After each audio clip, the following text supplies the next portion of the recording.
Hello everyone, this is your daily dose of internet drama. You know why you clicked on this video? You're an addict. You're addicted to drama. And that's okay, we're all drama junkies here. We're like those homeless meth heads that roam the streets of New York who'd blow a fucking squirrel to get a hit. But think of this as a safe space, a safe community for us drama junkies. You don't know what I look like, I don't know what you look like. I don't know your names, you don't know my name, it works out perfectly. It's like our very own Alcoholics Anonymous group, but unlike AA where they tell you to believe in a higher power and abstain from your addictions, I'll be that higher power that supplies you with the good stuff. I'll be the syringe that you can put directly into your forearms on your biggest vein and there's no chance of overdosing on it at all. I've mastered the science behind it all. I've studied from the greats of today, the killer Cumstar, the scares, the shitty commentators with scuffed mics and dog shit gameplay in the background. And honestly, what's wrong with consuming drama? Times are pretty rough right now. Our lives aren't very interesting. Unless you're fucking A-Rod and you get to travel the world on your private jet and you get to bang the hottest fucking MILF on the planet.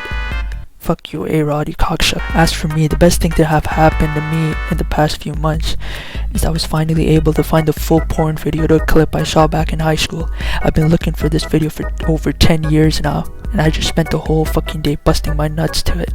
And now that my gas tank is empty, and I feel fully refreshed, I am ready for our topic of the day. So everyone grab the bong closest to you, take the biggest fucking hit of your life, cause this shit is about to get heavy. The topic of the day is Pokimane. Now on our quest to becoming the very best, Pokimane has had a lot of oopsies. Oopsie whoopsie! And me, as the president of the Simp Council, I'm the only person qualified to pass judgment. Not Cumstar, not Destiny, just me. So everything you've heard from other people is wrong. I'm the real authority here. I decide what happens. And so to all the other simpletons out there, I'll say this once, and I'll say it in a British accent, so you understand the seriousness. It is time to stop. You see, we simps, we made a pact with the god that we'd protect our queens and never utter blasphemous words like bitch, cunt, or thoughts when we're addressing our queens. You know, we'd be the soldiers at the forefront of the army who would take arrows and would stab the opposing armies, while queens are sitting in the back on their ponies drinking their macchiato lattes. But when one of the queens get 3 strikes, they ought to be punished and we ought to vote them off the ship.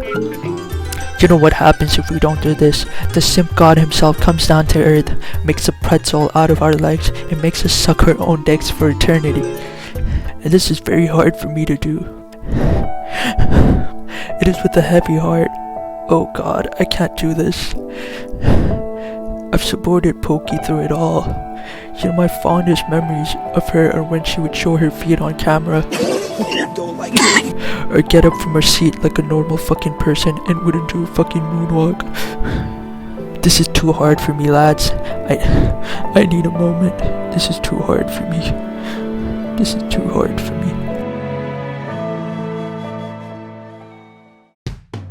To interrupt this broadcast, the Coomer Diaries.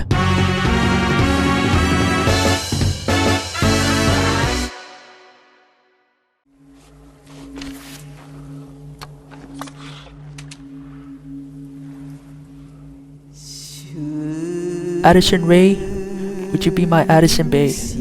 I know I could be a little Addison gay, but you would make my Addison day. Back to our scheduled program. Pokimane's first strike. See, back in 2019, Keemstar and Poki were feuding. Along with the World War III tweets that were going around, there was a whole other world war happening in YouTube itself. Now someone came out and made a video combining the videos that both of them made on each other. And this video was being pushed around by YouTube algorithm, because YouTube algorithm it's just like us, it's horny for drama. Now Pokimane saw this video and copy-striked it. Hey, how does it feel to know that I'm gonna take down your video? And even PewDiePie called her out on it. What gives you the right to strike out the content creators when you do the exact same thing. He explained how it's bad for the whole YouTube ecosystem if we were to copy strike videos, and how all creators are guilty of not having original content to a certain degree. This is especially true when it comes to Pokimane, because back in 2019 you could tune into her stream and she'd be slurping on her soup while she'd be watching YouTube videos without saying a single word. So she's quite hypocritical for this takedown, and rather than learning from this lesson and growing from it, she made it worse. Which brings us to her second strike, Gundam. If you aren't aware of the Gundam story, it's a Gundam made a video making fun of Poke Simps, and you know me, as the president of the Simp Council, I was very displeased by it and very hurt. I went out and burnt all my Gundam action figures. Now our queen, being the genius and the business-oriented person that she is, went after Gundam's advertisers. She called out the company by saying that they're putting their logo on a creator's video that's making hateful comments about another person. With this came the very famous lines, "Really want to put my logo on that one?" I've heard this fucking line so many times and has so much power behind it.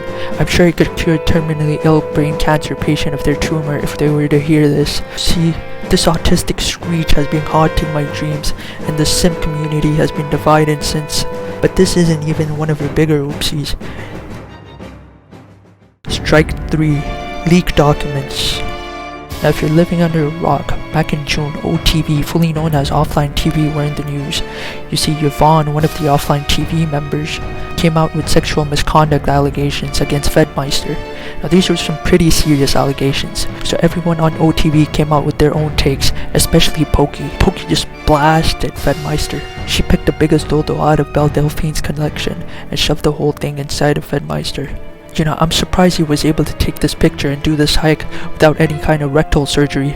Now things were pretty calm in the OTV house until the 22nd of November, which will probably go down in history as one of the biggest leaks on American soil. I mean, this is probably going to be up there with Edward Snowden's leaks on the NSA. This leak in question has to do with this 25-page document that reads like a shitty script to a terrible new Netflix series. I read this whole document, and I even watched her whole stream replying to it, and I would urge you to wear a helmet before you lose the remaining brain cells that you have left in your head. Now there are 3 important parts to this talk. The first part has to do with the tragedy of Cuckmeister. You see, back in 2018, Poki and Fed were really heavily shipped together, and they were very close to each other. I mean, it wouldn't surprise me if Poki ever got to put a pinky inside a Fed. Now, these shippings are pretty common amongst YouTubers, right? And we were seeing people shipping Corpse and Saikuno together, making channels like Corpse Kuno. But Foki, which is Fed and Poki's ship name, were really leaning on it a lot, and both of them got a lot of traction off of it on their respective channels. So people were losing their minds over these flirty texts. Insults are just so surprised that girls masturbate. Now there's nothing wrong with any of this. This is how young horny kids text. I've received countless texts like these. I don't want to brag or anything, but a lot of girls tell me that they're playing rock, paper, scissors with themselves, and instead I ask them to show me their bobs and vagines. It works out both ways. The problem isn't the text, it's how Poki had a leash around Fed. You see, Poki had a lock around Fed's nutsacks.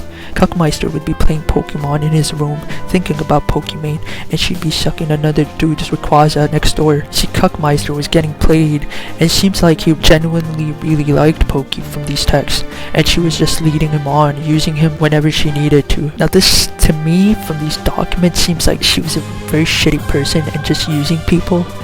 This gets worse when we get to part 2 of the doc, which has to do with Jody's fake voice. So here, Poki's texting Fed about how Jody, who goes by Quarter Jade, is acting fake on stream while being drunk, and how she's using a fake voice and being annoying. So she says she's drunk but acting way drunker than she actually is, and saying shit like, "Oh my god, you guys, Fed wasn't on my stream today, but you guys are still watching?